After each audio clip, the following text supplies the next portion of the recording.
Shabbat Shalom, everyone. It's Rabbi Shields, Associate Rabbi here at Temple Sinai, and here's another edition of the Haftarah Drop.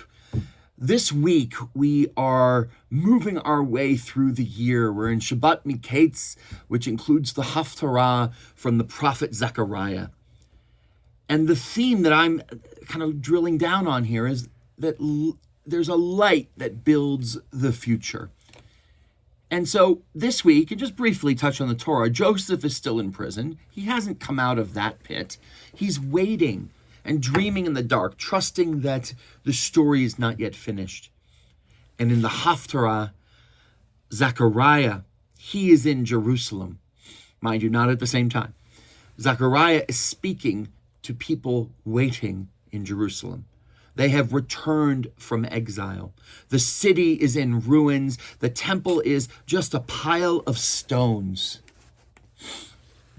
And the question that's hanging in the air is one that is painfully modern, is timeless.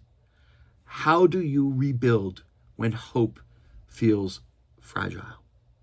And Zechariah doesn't answer with spreadsheets or timelines. He answers with vision. Sing and rejoice, O daughter Zion, for I am coming to dwell in your midst. Before there are walls, before there is power, before there is certainty, there is presence. Rebuilding begins when you remember that you're not alone. Zechariah reminds the people that God is not waiting for perfection.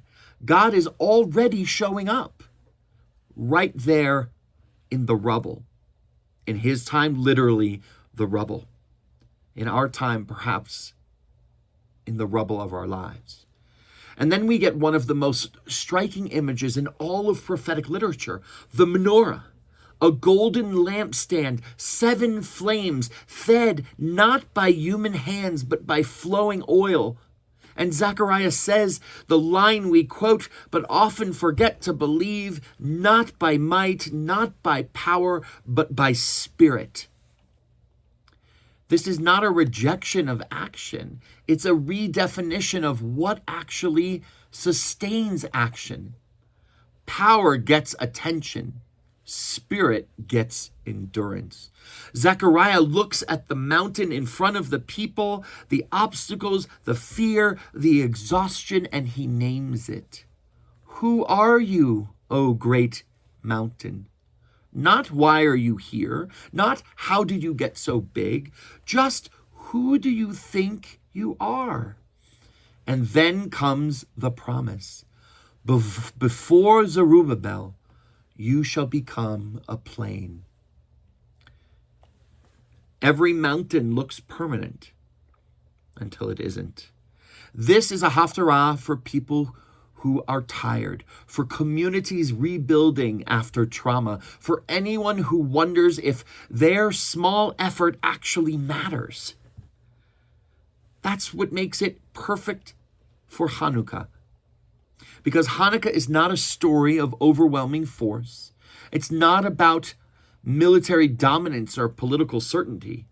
It's about a people who lit the menorah before they knew how long the oil would last. Faith is lighting the flame without a guarantee. Zechariah teaches the same lesson. You don't wait for everything to be fixed before you begin. You don't wait for the mountain to move before you take a step. You light what you can light. You build what you can build. You trust that spirit multiplies what courage begins. And yes, Joseph will rise. Dreams will be interpreted. The story will turn. But right now, Zechariah wants us to hear this. The future is not built by force alone. It's built by people who refuse to let the light go out. Not by might, not by power, but by spirit. Light first, certainty later. The mountain isn't the end, it's the setup. Small flames can rebuild entire worlds. This Hanukkah, this Shabbat Mikeitz, Zechariah whispers across the centuries to us, don't underestimate the light that you carry. Don't wait to feel powerful to begin. And never forget, the menorah was designed to shine outward. Shabbat Shalom.